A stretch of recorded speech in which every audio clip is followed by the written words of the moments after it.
Nous allons présenter aujourd'hui un exemple de calcul pour le dimensionnement des puits à partir de la méthode de Begemann. En premier lieu, nous allons faire un rappel théorique de ce qu'on a vu en cours. Donc, il y a le pouvoir portant d'un puits unique. Il est égal à la somme du pouvoir portant de base, de la résistance au frottement latéral et d'une autre résistance au frottement qui est due à un élargissement de la base. Le pouvoir portant de la base, grand QBR est égal à petit QBR par AB, où petit QBR est égal au produit de alpha B de epsilon B par DGD. Alpha B est le coefficient indépendant du mode de mise en place, epsilon B est le coefficient indépendant de l'état de fissuration, DGD est le pouvoir portant ultime de la base de nécessaire CPT, AB est la surface de base. Ensuite, nous avons la résistance au frottement latéral. La résistance au frottement latéral s'exprime par la formule suivante. QFR est égal à alpha F dF sur D par delta QST. Alpha F est un coefficient correctif qui dépend du type de puits et de la façon dont le puits a été mis en place. dF est le diamètre du fût du puits. D est le diamètre des tubes du cône de pénétration. Delta QST est la variation de la résistance au frottement latéral sur la hauteur du puits. Au cas où la base serait élargie, on a défini QFBR qui est égal au produit de alpha F par dB sur 2D par delta Q'ST. dB c'est le diamètre de la base élargie du puits. Delta Q'ST c'est la variation de résistance au frottement latéral sur la hauteur de la base élargie du puits. Parlons brièvement des origines de la méthode de Begemann. C'est une méthode qui a été élaborée par le laboratoire de mécanique des sols de DEF Hollande, Laboratorium Vorkun Mechanica. Pour venir avec cette méthode, le laboratoire a procédé à une étude statistique très poussée qui est basée sur la corrélation entre les diagrammes d'essais de pénétration d'une part et de nombreux essais de charge sur puits d'autre part.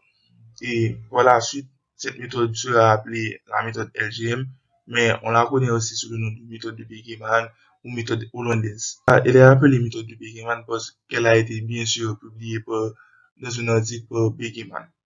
Avant de continuer, nous notons que la résistance unitaire de rupture à la base d'un puits sera appelée DG. La résistance à la pointe mesurée au pénétromètre, le diamètre D, sera appelée CKD. Le diamètre de la base D. Donc, maintenant, nous pouvons entrer dans le vif du sujet. Dans la méthode LGM, la résistance unitaire de rupture à la base d'un puits est égale à la moyenne arithmétique de deux paramètres qui sont DGI et DGS.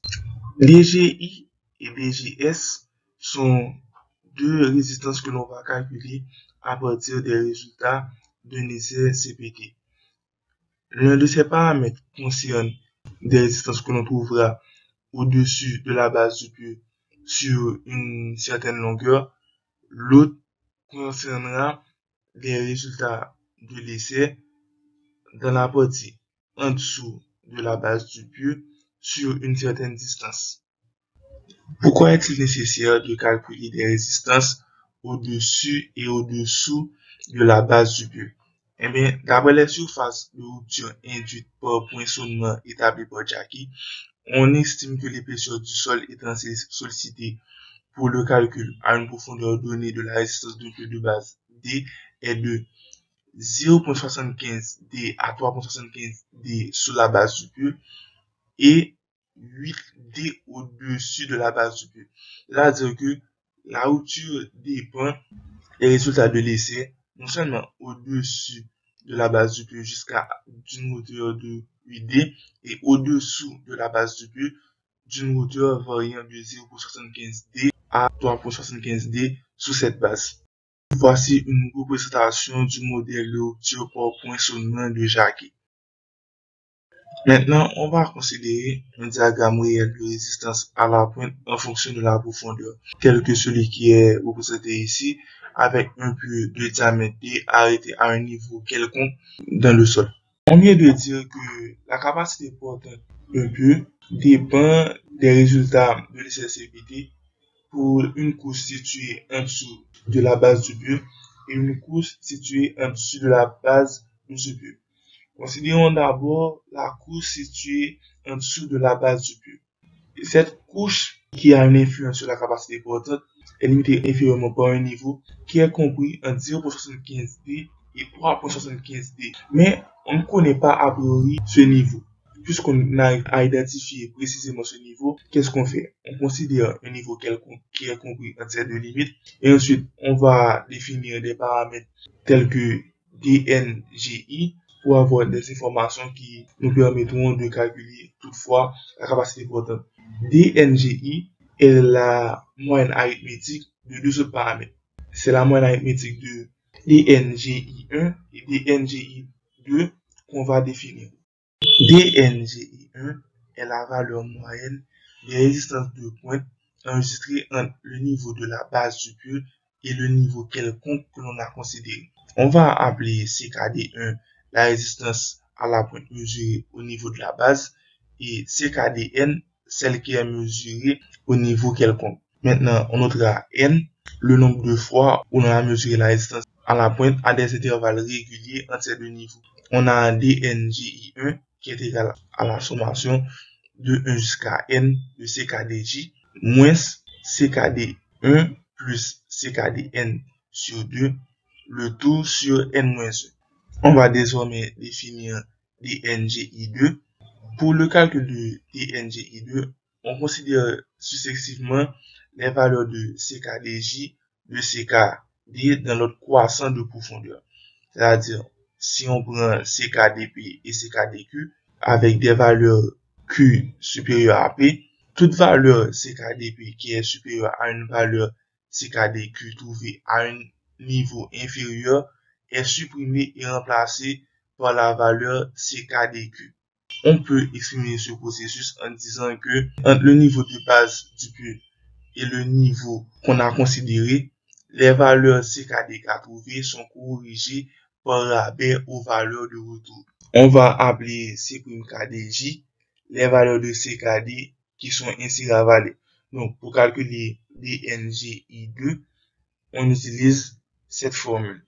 On va prendre des exemples pour permettre à tout le monde de comprendre le calcul de DNGI1 et de DNGI2. On a un bulbe dont la base se trouve au niveau alpha-alpha. On considère le niveau quelconque situé entre 0,75D et 3,75D au niveau NN. Entre alpha-alpha et NN, on effectue 6 mesures qui nous donnent des valeurs de résistance à la pointe CKD1, CKD2, CKD3 et ainsi de suite. Dans la formule, on a vu que DNGI1 est égal à la somme des CKDI moins la moyenne arithmétique de la première mesure et de la dernière mesure, le tout sur N-1. N bien sûr étant le nombre de mesures effectuées. En développant cette formule, on voit que on peut la reprendre sous une autre forme. On peut dire que DNGI1 est égal à la moyenne arithmétique de la première mesure et de la dernière mesure. Et ensuite, de là, on va faire la somme de toutes les mesures intermédiaires. On va prendre le total, on va le diviser par le nombre de mesures effectuées moins 1. Pour CNDGI2, c'est autre chose. On va quand même partir de la base alpha-alpha pour arriver à NN. Comment on va faire la considération? Remarquez que CKD1 est inférieur à CKD2. Dans la formule qu'on a mis en dessous du schéma, on considère CKD1 sur 2. CKD2 est inférieur à CKD3. On prend la valeur CKD2. CKD3 est supérieur à CKD4. On ne prend pas CKD3 comme valeur, mais plutôt CKD4. Ensuite, on a CKD4 qui est inférieur à CKD5. Donc, on conserve cette valeur. CKD5 est supérieur à CKD6. On va faire un rabais de cette valeur. On va prendre CKD6. Et en dernier lieu, on prend la moitié de CKD6. On divise le tout par n-1 qui nous donne dans ce cas 5. On va maintenant regarder la partie située au-dessus de la base du pieu. Donc, on va calculer la valeur de DGS. La valeur de DGS est obtenue en faisant la moyenne de toutes les valeurs CKD enregistrées sur une hauteur de 8D au-dessus du niveau de base du pieu, en rabattant toutefois toutes les valeurs de CKD qui sont plus grandes que celles qui les précèdent lorsqu'on parcourt le diagramme à partir de la base du pieu. La première valeur prise en considération est la plus petite valeur trouvée entre le niveau alpha de la base du pieu et le niveau NI situé à 3.75D sous la base du pieu. Si M représente le nombre de lectures entre le niveau de la base du pieu et le niveau correspondant à la hauteur 8D, et si C'Kdj sont les valeurs ravalées, alors DGS se calcule à partir de la formule qui est présentée ici. On va donner un exemple du calcul de DGS. On voit que CKD1 est inférieur à toutes les valeurs mesurées entre le niveau de base du pieu alpha et le niveau qui se trouve à 3.75D sous alpha. Donc CKD1, c'est la plus petite valeur entre ces deux niveaux. Maintenant, on a CKD3 qui est inférieur à CKD4, inférieur à CKD5, inférieur à CKD6, jusqu'à CKD11. Ensuite, on a CKD3 qui est supérieur à CKD12, mais CKD12 est inférieur à CKD13 jusqu'à CKD15. CKD16 est la plus petite valeur qui est enregistrée sur la hauteur 8D. Donc finalement, pour les valeurs C'Kdj qu'on voulait calculer, on a C'Kd1 qui est égal à CKD1, puisqu'il n'y a aucune valeur qui est plus petite que CKD1 avant le niveau alpha.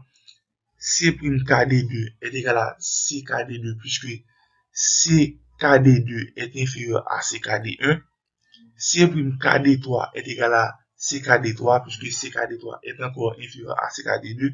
Mais C'Kd4 est égal à C'Kd5 qui est égal à C'Kd6 jusqu'à C'Kd11 puisque CKD3 est plus petite que ces valeurs jusqu'à CKD11, comme on avait dit tantôt. Mais arrivé à CKD12, on est obligé de considérer CKD12 comme valeur pour C'Kd12, puisque CKD12 est plus petite que toutes les valeurs qu'on avait précédemment. C'Kd13 est égal à C'Kd14, est égal à C'Kd15, qui est égal à C'Kd12. Et C'Kd16, étant la plus petite valeur, est égal à C'Kd16. Connaissant les valeurs de C'Kdi, on peut trouver la valeur de DGS.